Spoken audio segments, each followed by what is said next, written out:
Palavra da Verdade, com Hernandes Dias Lopes. Nós vamos abrir a Palavra de Deus para nossa meditação no livro de Gênesis.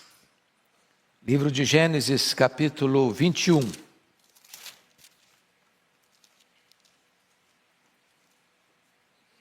Faremos a leitura até o verso 21, de 1 a 21. Lido o texto, mantenha a sua Bíblia aberta, por favor.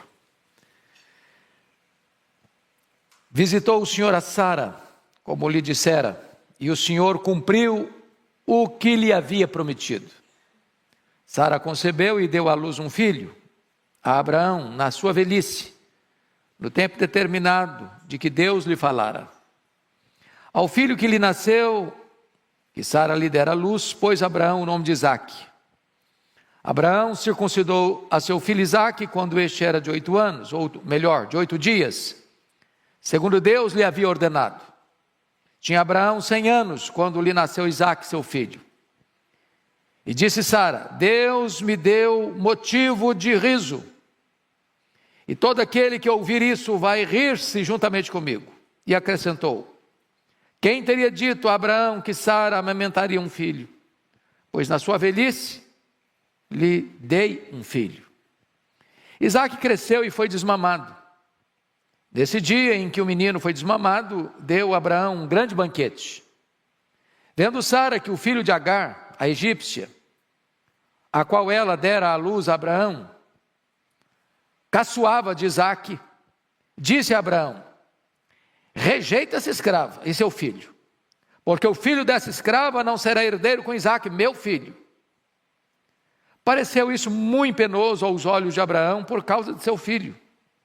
Disse, porém, Deus a Abraão: não te pareça isso mal por causa do moço e por causa da tua serva. Atende a Sara em tudo o que ela te disser, porque por Isaque será chamada a tua descendência. Mas também do filho da serva farei uma grande nação, por ser ele teu descendente. Levantou-se, pois, Abraão de madrugada, tomou o pão e um odre de água, pô-los às costas de Agar, deu-lhe o menino e a despediu. Ela saiu andando errante pelo deserto de Berseba. Tendo-se acabado a água do odre, colocou ela o menino debaixo de um dos arbustos e, afastando-se, foi sentar-se defronte à distância de um tiro de arco, cerca de 100 metros. Porque dizia: assim não verei morrer o menino.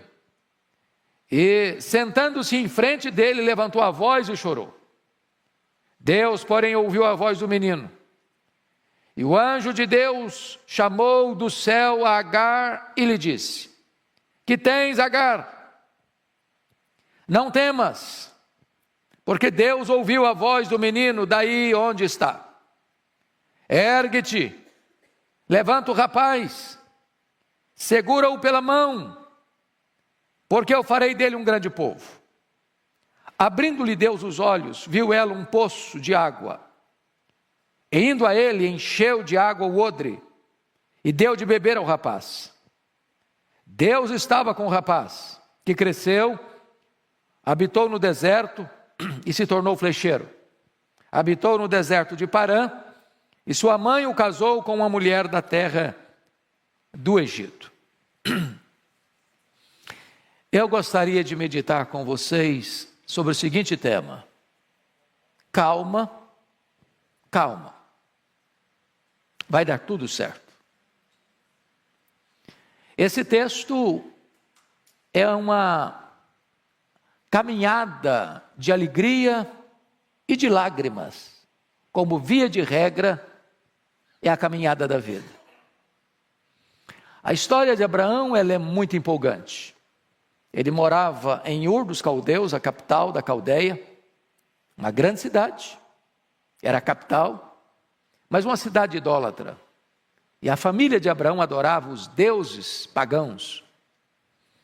Seu pai Terá teve 3 filhos, Naor, Arã e Abraão.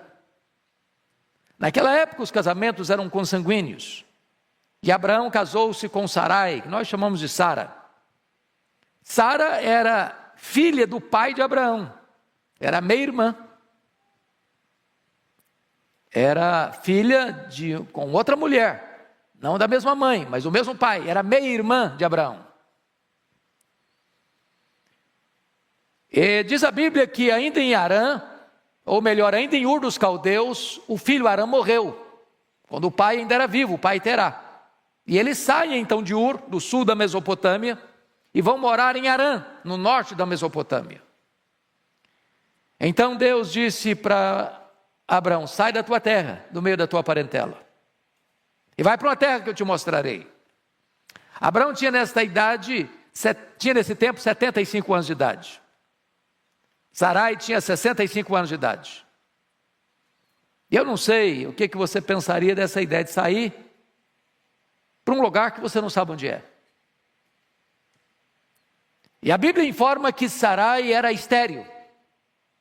Mas logo na saída Deus havia prometido: olha, eu vou fazer de você uma grande nação. Através de você eu vou abençoar todas as famílias da terra. E mais tarde Deus disse para ele que a descendência dele seria como o pó da terra. E depois disse que seria como as estrelas do mar, como as estrelas do céu. Mas os anos se passaram. E Abraão está com 85 anos, 10 anos depois. Eles já tinham tido peripécias. Por exemplo, desceram ao Egito num tempo de fome e Abraão mentiu dizendo que Sara era sua mulher. Eu imagino que Sara devia ser uma mulher muito bonita, porque ela devia ter mais de 65 anos quando desceu ao Egito, e a Bíblia diz que ela era extremamente formosa. Era de parar o trânsito. E o Abraão pensou: se eu falar que essa mulher é minha mulher, eles vão me matar para ficar com ela. Vão levar para o harém de Herodes, o harém de Faraó. Mentiu, combinaram. E de fato a Sarai foi parar lá no harém de Faraó. Por causa disso, diz a Bíblia que o Faraó acumulou Abraão de bens, muitos bens: ouro, prata, ovelhas, bois, camelos, servos, servas. E aí Deus pesou a mão na casa do Faraó, trouxe maldição para a família dele. O Faraó foi procurar o Abraão, deu uma bronca nele, e descobriu a verdade, expulsou Abraão da terra deles. Mas Abraão foi levando muitos bens, escravos e escravas. Agora está Abraão com 85 anos, 10 anos depois. Diz a Bíblia que a Sara chamou Abraão no canto e disse: olha, Abraão, o que Deus prometeu está difícil de se cumprir. Já estou velha, você também, não vai dar certo, eu sou estéril, a promessa não vai se cumprir mesmo. Então vamos fazer uma coisa, vamos dar uma mãozinha para Deus. Você vai pegar Agar, a minha escrava egípcia, vai coabitar com ela, e eu vou ser mãe desse menino, a descendência nossa virá por ele. O Abraão deixou de ser líder, o Abraão deixou de liderar sua mulher, concordou com ela no erro dela, e nasce então Ismael, espécie de barriga de aluguel, bebê de proveta. E agora os anos se passaram,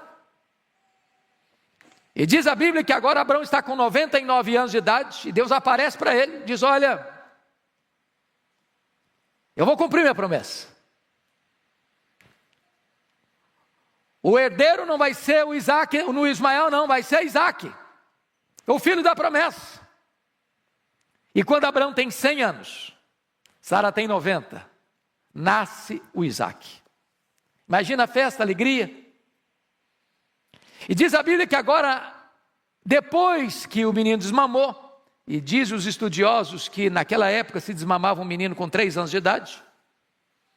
E agora pensem comigo, se o Ismael nasceu quando Abraão tinha 86 anos, e o Isaac nasceu quando Abraão tinha 100, junta mais 3 de aleitamento, então significa que o Ismael tem 17 anos, quando o Isaac tem 3. A nossa cultura, nunca vi ninguém fazer uma grande festa quando o menino é desmamado. Você já viu? Eu não vi. Mas me parece que lá no Oriente é uma coisa costumeira. O certo é que no meio daquela festa, daquele grande banquete, com muita gente convidada, com muita celebração. A Sara, caminhando pelo meio dos convidados, flagra uma cena. Ela viu Ismael, com 17 anos de idade, zombando, a nossa versão diz que estava caçoando, mas a ideia aqui era de zombar de forma ferrenha, de forma dura, cáustica, consciente, do menino de 3.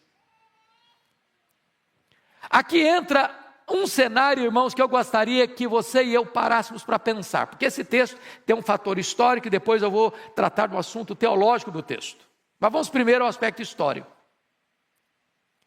Tem horas que a tristeza, a lágrima brota no meio da festa, a zé da festa. Você planejou um momento de celebração e de repente um fato acontece, estraga tudo, azeda tudo. O Abraão que tira tempo na sua agenda sacrossanta para celebrar o comum, agora enfrenta um drama. A Sara fica tão irritada, ela fica tão nervosa, ela perde tanto equilíbrio, que ela chega para Abraão e diz assim: rejeita essa escrava, porque o filho dessa escrava não será herdeiro com meu filho Isaque. E aqui eu chamo a sua atenção para alguns pontos muito importantes nessa passagem.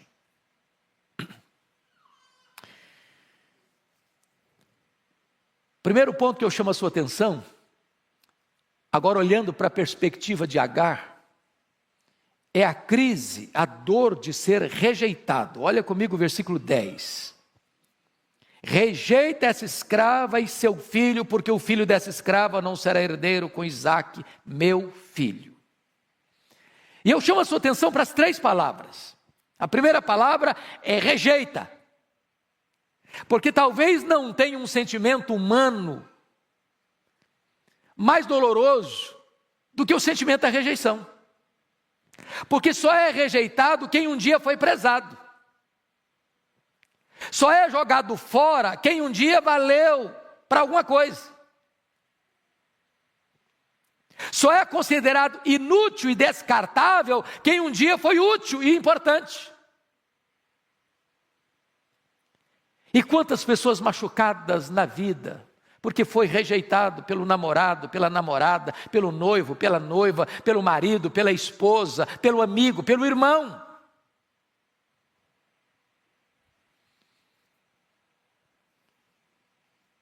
A rejeição, meus irmãos, de certa forma, desarticula a nossa saúde psicológica, provoca uma espécie de desestabilização psicossomática. A rejeição parece que joga o ser humano no fundo da desvalorização, introjeta esse sentimento de monturo no ser humano. Rejeita. Mas chama atenção para a segunda palavrinha do texto. Vejam vocês aí a palavra rejeita essa.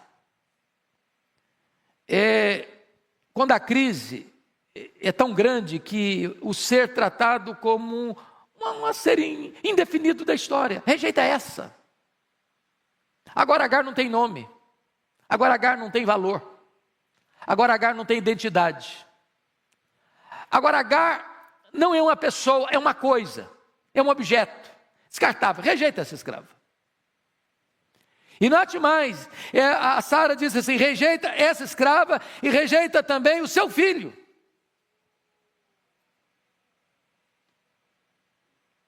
Rejeita o filho dessa escrava. Ninguém tem nome, ninguém tem identidade, ninguém tem valor. E quantas pessoas, irmãos amados, que se sentem assim, sem valor pessoal, sem dignidade pessoal. Essa é a dor que está aqui brotando no meio de uma celebração e de uma festa.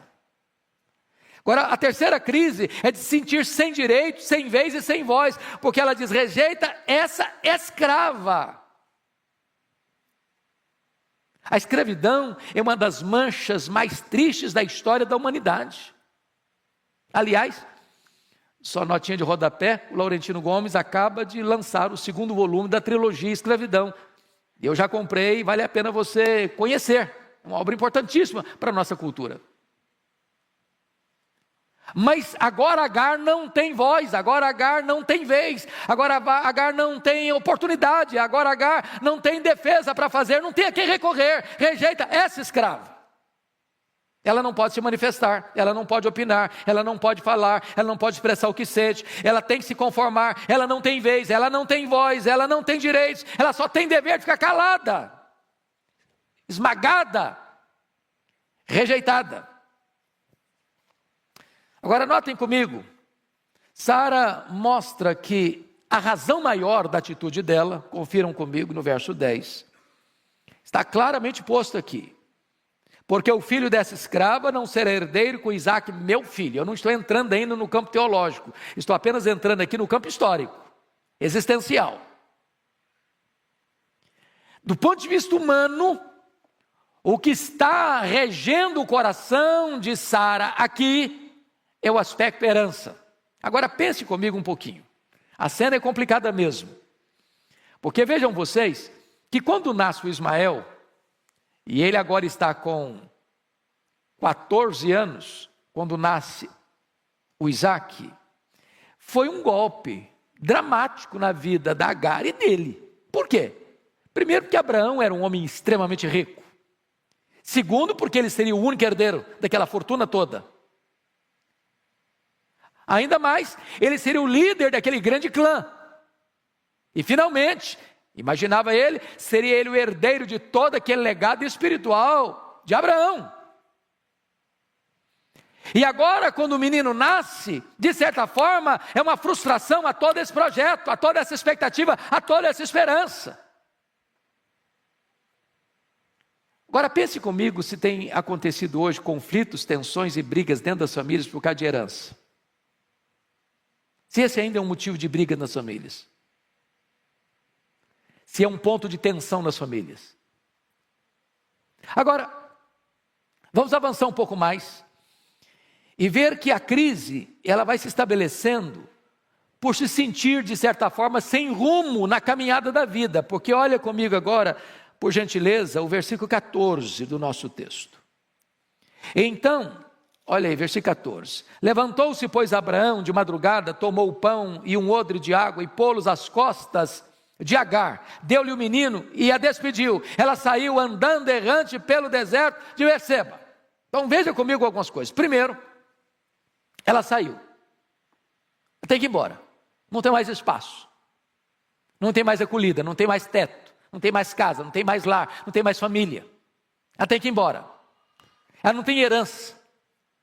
O que cabe a ela é um pedaço de pão e um odre de água. Para fazer uma jornada no deserto, o que é isso? Deserto não tem rio, deserto não tem córrego, deserto não tem fonte, deserto não tem água. Levar essa mulher para o deserto com um odre de água e um pedaço de pão é matriculá-la na escola da morte.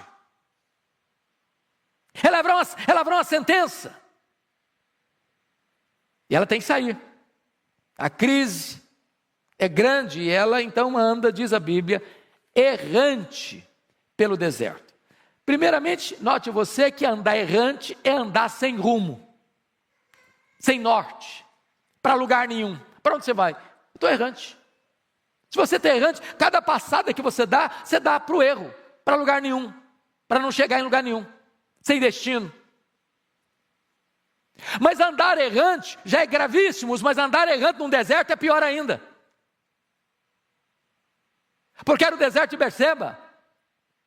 É um deserto inóspito, de areias escaldantes, de montes cheios de pedregulhos, de rochedos. Era lavrar de fato a sentença de morte. E essa mulher então está andando errante pelo deserto. Mas mais, essa mulher está enfrentando outra crise. A crise de esperar o que só pode fazê-la se desesperar. Porque veja comigo, por favor, os versículos 15 e 16. Tendo-se acabado a água do odre, colocou ela o menino debaixo de um dos arbustos, e afastando-se, veja comigo, E afastando-se, foi sentar-se defronte, à distância de um tiro de arco, que representa 100 metros. Porque dizia: assim não verei morrer o menino. E sentando-se em frente dele, levantou a voz e chorou.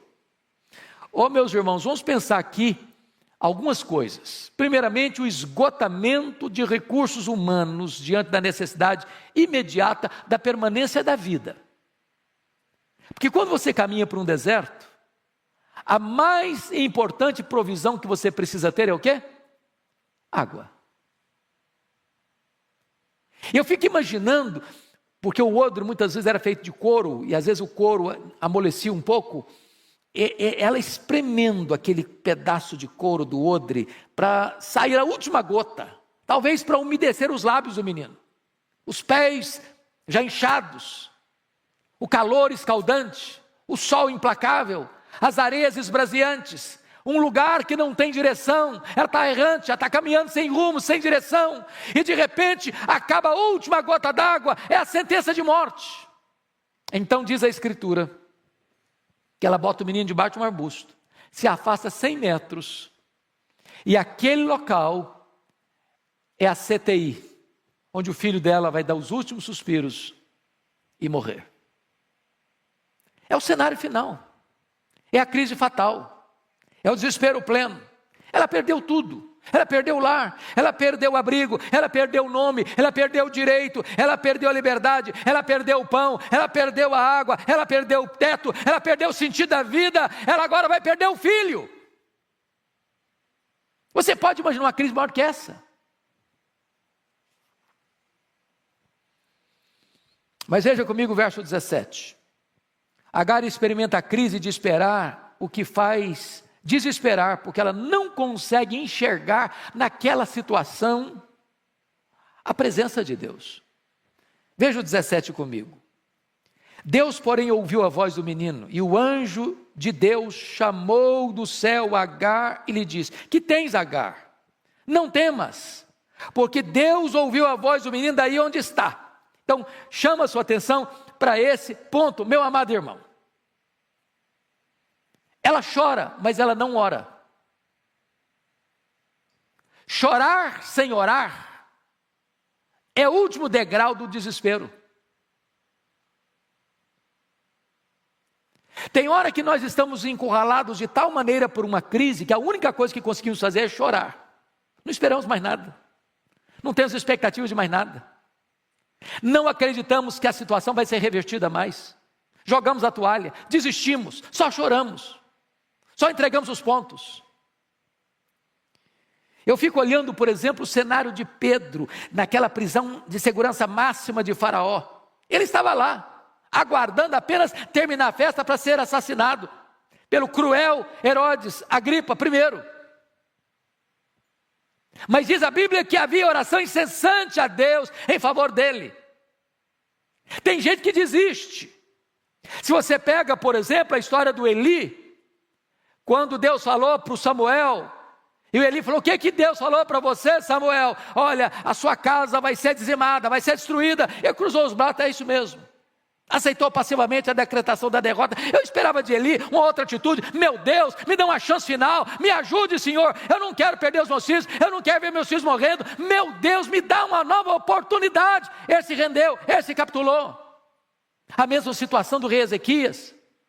Quando o profeta Isaías disse para ele: olha, rei Ezequias, o seu coração se exaltou diante de Deus, então escuta isso aí, a Babilônia virá, e a Babilônia vai saquear tudo, e a Babilônia vai fazer os seus filhos cativos, e a Babilônia vai castrar os seus filhos, eles vão ser eunucos. E o Ezequias diz: boa esta palavra que tu disseste. Boa como? Boa como? Tem gente que se conforma, tem gente que aceita, sem orar, sem insistir, sem clamar aos céus. A Agar estava nessa situação, apenas chorando, esperando a morte do seu filho. Mas vejam vocês, amados, que a crise como um projeto libertador de Deus na vida desse menino. Porque a primeira coisa que me impressiona é que Agar é expulsa da casa de Abraão sem ter seu nome citado. Rejeita esse escravo. O que é o nome de um ser humano? É a sua identidade. Agora o que que Deus faz? E notem vocês que não é um anjo. Preste atenção aí no verso 17, é o anjo. E quando você encontrar no Antigo Testamento essa expressão, o anjo, é uma expressão da segunda pessoa da Trindade, é uma teofania. Então, se para Agar ela não tem nome na terra, para Deus ela tem nome.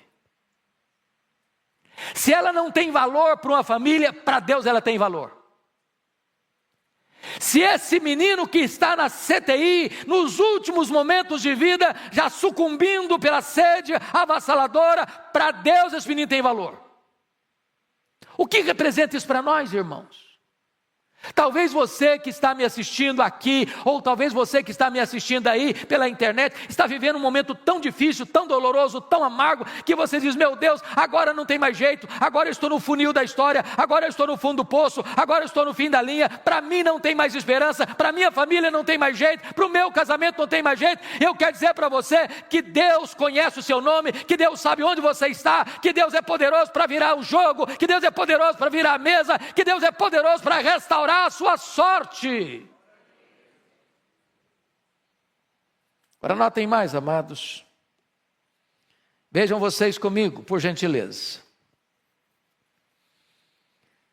Que algumas coisas começam a acontecer. Primeiramente, Deus afasta de nós, na hora das nossas crises mais agudas, esse sentimento de monturo, de desprezo, de rejeição. Eu tenho certeza que no ministério de aconselhamento desta igreja, quantas pessoas já devem ter chegado ali com esses dramas? Pessoas que tiveram a rejeição no ventre, pessoas que foram rejeitadas ao nascer, pessoas que se sentem rejeitadas ainda hoje, depois de adultas. Pessoas que carregam feridas emocionais que nunca foram convenientemente tratadas, terapeutizadas. E hoje eu quero dizer a você, meu amado, que Deus está dizendo para você aqui, que você não é esse, você não é essa, você é alguém, você tem nome, você tem identidade, você tem valor, Deus se importa com você. Mas notem mais, notem mais. Este Deus faz uma pergunta para ela: que tens, Agar? Que tens, Agar? E eu gosto dessa expressão, porque o Senhor não está precisando ser informado. Quem está perguntando sabe que tem, o que está acontecendo com ela. O Senhor está querendo que ela tenha liberdade de falar. Porque a pior escravidão, irmãos, é a escravidão de não poder se expressar, de não ter liberdade de expressão, de você não falar o que sente, de você não poder abrir o coração, de você não poder destrancar os cadeados da alma, de você dizer, está doendo, ou você dizer, está doendo e ninguém se importa. O Senhor Deus está fazendo uma espécie de terapia divina com ela. Dizer, abra a boca, minha filha, destranque a alma, despeja o que está aí dentro, pode falar, eu estou aqui, eu vou ouvir você, eu me importo com você, eu sei quem é você, eu sei onde você está, eu sei que você está vivendo. Abre o coração, joga para fora, mostra o que você está sentindo. Que tens, minha filha?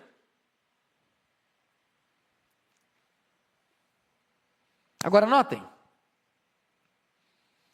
o nome de Agar é pronunciado num contexto de milagre, na solidão do deserto, pelo próprio Senhor pré-encarnado. Olha que coisa fantástica.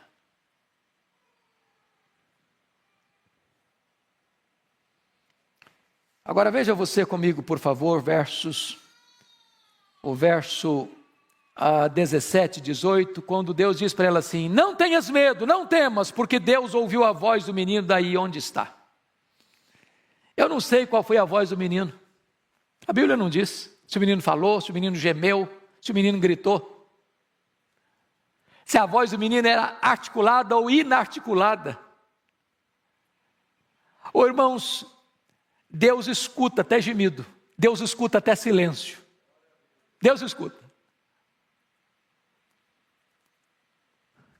E eu queria hoje, com toda a intensidade da minha alma, dizer que, mais do que nunca, Deus está escutando a voz dos meninos deste país. Eu não sei se você está vendo o que está acontecendo no Brasil, e isso não traz indignação à sua alma, repulsa o seu coração. Eu não sei se você se conforma diante do silêncio das autoridades constituídas, onde as crianças brasileiras estão sendo usadas para comércio e para fazer propaganda de ideologia de gênero, usando as nossas crianças para perverter princípios e valores da família. Onde está o ECA? Onde está o cuidado com criança e adolescente nessa pátria? Onde são as autoridades que olham isso passivamente? Ou aplaudem isso? Crianças sendo usadas para aquilo que vai desconstruir princípios e valores, induzindo crianças a práticas sexuais precoces e pervertidas. E podem ter certeza, meus irmãos, Deus não fica passivo lá nos céus diante de um abuso como este. Deus ouviu a voz do menino. Agora notem, Deus dá uma palavra para a mãe, Deus dá uma palavra para Agar. E notem comigo o verso 18, que Deus tem 3 afirmações para dizer para ela. Primeiro, ergue-te, ergue-te, toma posição, mulher, não entregue o seu filho, não abandone o seu filho, não desista do seu filho, não entregue o seu filho à morte, levanta, posição de firmeza, de combate, ergue-te. Tem muitos filhos, irmãos, que estão caminhando para a morte, porque os pais não se posicionam, porque os pais não tomam medida, porque os pais estão vendo e não fazem nada.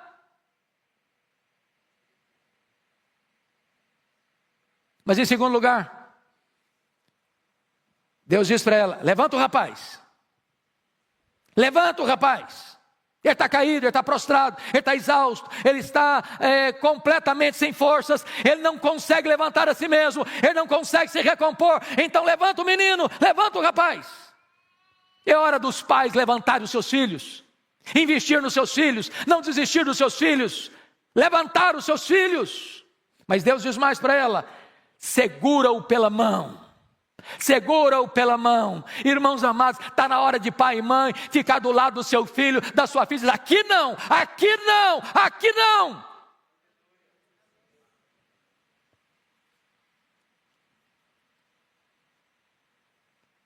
A igreja não pode se omitir, a igreja não pode se acovardar, a igreja não pode se silenciar. É hora de segurar os filhos pela mão, dizer, aqui é meu filho, eu vou cuidar dele, aqui o Estado não vai interferir, aqui a ideologia não vai interferir, aqui a palavra de Deus vai prevalecer.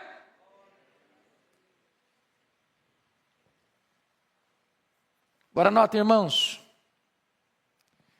que Deus muda tudo na crise, porque providencia um escape milagroso para quem está falido de recursos. Veja o verso 19 comigo. Abrindo-lhe Deus os olhos, viu ela um poço de água, e indo a ele encheu de água o odre e deu de beber ao rapaz. Eu não sei se Deus criou aquele poço naquele momento, ou se aquele poço já existia, a Bíblia não diz, porque Deus pode fazer. Deus é o Deus da provisão. Foi Ele quem abriu o mar vermelho, foi Ele que fez brotar água da rocha, foi Ele que fez descer maná todo dia, foi Ele que abriu o Jordão, é Ele que faz com que a mulher estéril seja alegre mãe de filhos, Ele que levanta os nossos filhos e dá esperança para eles. Ele é o Deus dos milagres.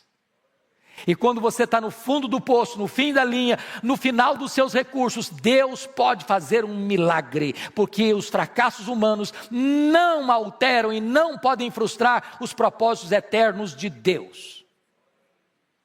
Aquilo que parecia morte, tornou-se vida.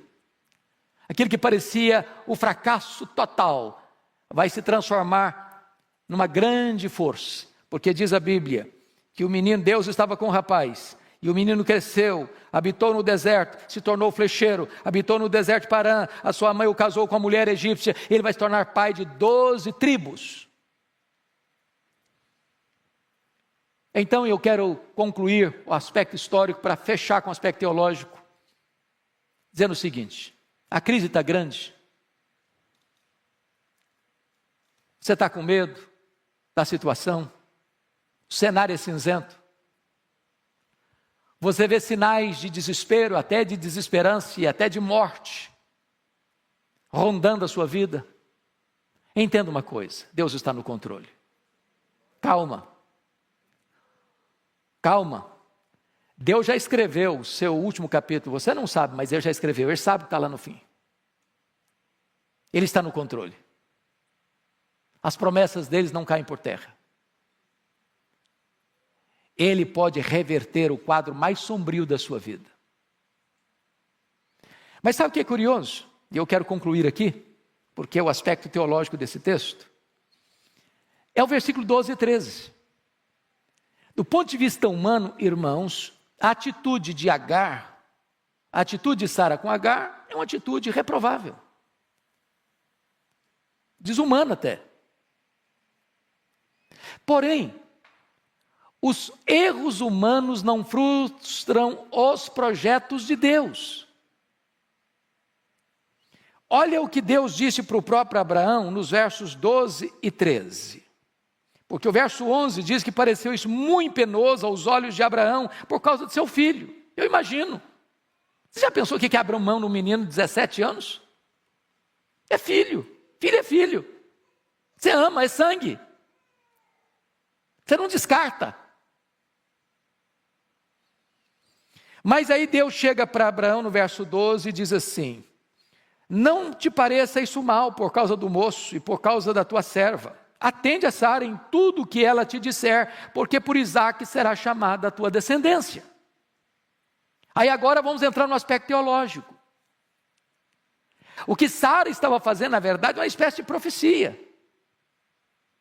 Na verdade, o Ismael não deveria ficar mesmo com Isaque. Eram dois povos. Eram nações distintas. Eram crenças distintas. Eram valores distintos. Essas duas mulheres representavam alegoricamente as duas alianças. Esses dois filhos representavam os escravos e os livres. E Paulo vai usar essa passagem, e eu chamo a sua atenção para isso. Por favor, olhe comigo em Gálatas capítulo 4, e a gente encerra aqui.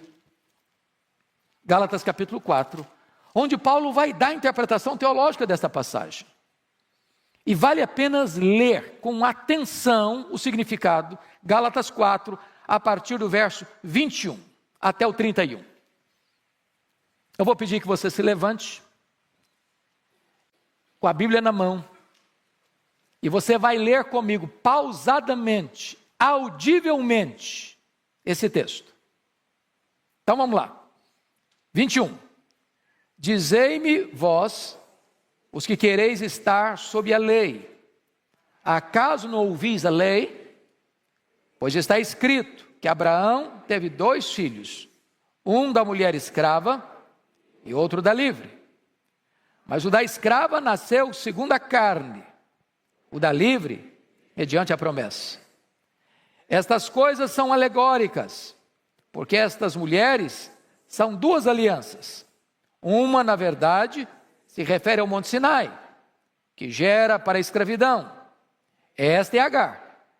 Ora, Agar é o Monte Sinai, na Arábia, e corresponde a Jerusalém atual, que está em escravidão com seus filhos. Mas a Jerusalém lá de cima é livre, a qual é nossa mãe. Porque está escrito: alegra-te, ó estéril, que não dás à luz.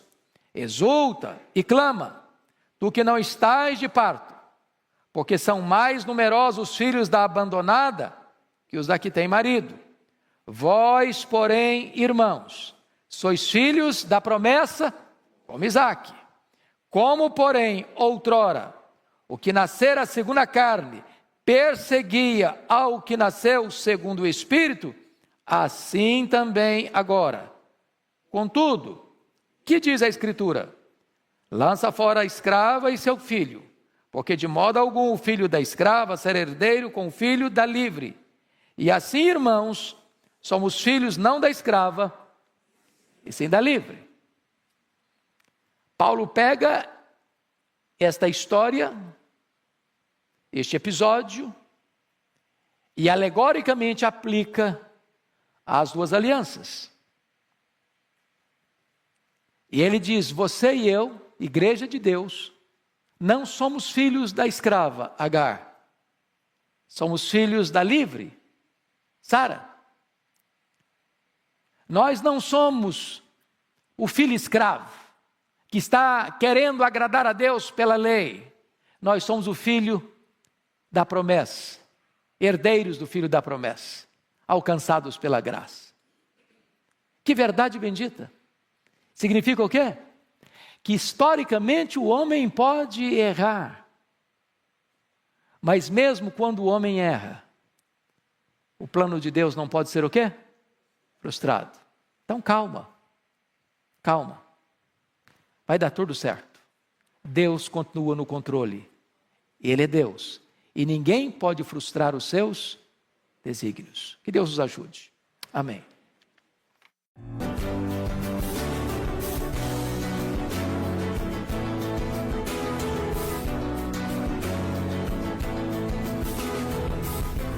Palavra da Verdade, com Hernandes Dias Lopes.